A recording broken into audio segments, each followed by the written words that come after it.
sexy over solid. Now, having coached hundreds of clinicians over the years, this is a trap that I see almost all of us fall into at various points through our career. And when it happens, it can end up leading to a lot of frustration, even contributes to burnout.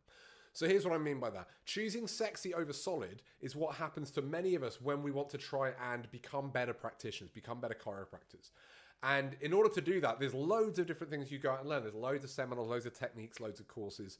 The sexy stuff is the stuff at the top of this pyramid. That's the stuff that really appeals well. So it's the kind of things where you see the courses advertised like, finally learn the missing piece to getting all your patients better, or understand the one thing that is stopping you from getting the results you dream of, right? It's a really good way to market something. It's really sexy. It's really appealing. You know, it sounds like, oh, if I just learn this one thing, I'll finally have the knowledge that I've been missing all this time. That's just that one missing piece there. And that sells really, really well. The problem is, though, most of the time life doesn't work that way. And if you haven't built the solid skills that you need, then what happens is you go on these courses, and I did this for a number of years, and you learn this stuff, you get all excited, you go, oh, I'm going to finally be able to use this, that, and the other, and finally get people better. And then you go into practice and you try it and you find it doesn't work as well as you thought. But that's all right, because a few months later, you go on another sexy course. And you keep chasing this sexy, appealing, alluring stuff. And without the solid foundation, that doesn't work. So I use this pyramid to explain this. So the top stuff here, this is the stuff this is sexy, right? This is the stuff that really, really appeals. It's the bits that make you feel like, oh, wow, that's like, if I master that, I'm going to be a master of chiropractic. I'm going to be an amazing clinician. It's the top of the pyramid stuff. But if you don't have the more solid skills lower down, then it doesn't work so well, because there's this spectrum between the sexy stuff and the solid stuff. The solid stuff is a little bit harder to sell, to be honest. It's not as appealing. It's more important because it's a solid foundation. And if you don't have that, the sexy stuff doesn't work. If you imagine for a moment this pyramid actually looked like that, that's what most of us do, is that we have a small foundation, we don't build the solid stuff, we have this big sexy bit we try and plug on top, and because of that, the sexy stuff doesn't really work. Now, this can be important, and it is worth doing, but you've got to have the solid skills first. I use the exact same diagram to explain to my patients the exercise pyramid. You know, if you think of what's sexy in exercise, the stuff that really appeals, that's like HIIT training, right? Or like kickbox classes. Below that, you've got less sexy, a little bit sexy, more solid stuff like weightlifting, you know, Olympic lifts, for example, where it's not quite as sexy as a HIIT class, but it's okay. Below that, you've got stuff that's not sexy at all, like aerobic exercise, swimming, walking, cross trainer, that kind of stuff. You know, you need to build a solid foundation in one before you go up to the next level. So this is one of the reasons why I haven't really taught technique or gone into this, and that was not something I was really passionate about, because if you're not somebody who's really got solidity in these skills, that won't work so well. So what I started doing is I started teaching communication, right?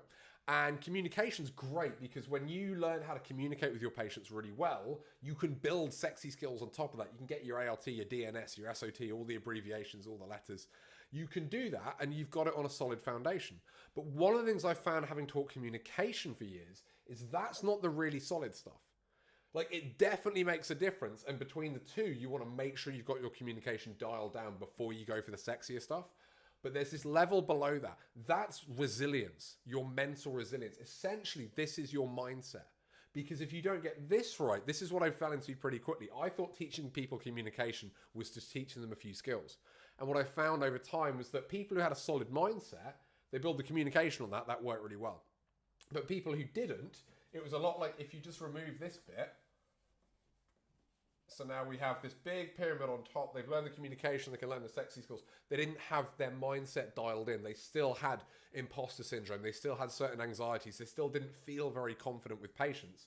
It was still unstable.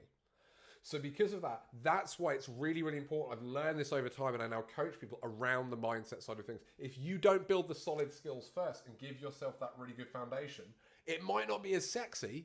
Like, you know, overcoming imposter syndrome, that's not particularly sexy. Getting confident, becoming resilient, doesn't really sell that well.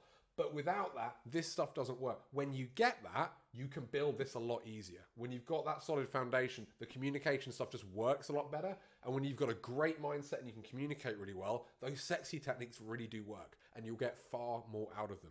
So I wanted to share that with you because I wanted to share that concept of sexy versus solid. This applies to many other things. Obviously, it applies to exercise like I've talked about there as well. It applies to many things to do with business. If you have a clinic you're setting up, don't just go for the sexy, cool looking ideas. You know, solid foundation of like a business plan and a marketing strategy, the less appealing but more important stuff. That's what you want to look at.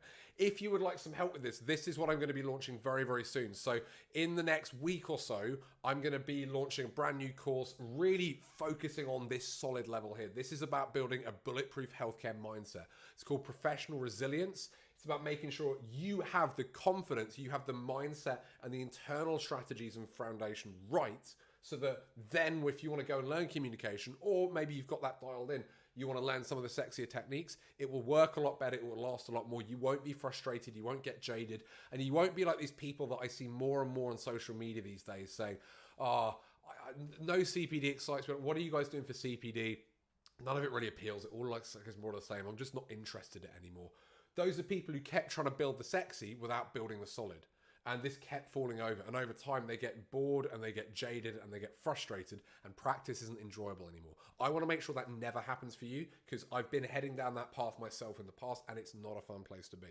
So keep an eye out for that if you want some more help with that. However else you can apply this, so think about it in your life. Don't be chasing sexy all the time. Make sure you've got solid first, then the sexy stuff will work a lot better. So I hope that's been helpful for you, and I'll see you soon for another video.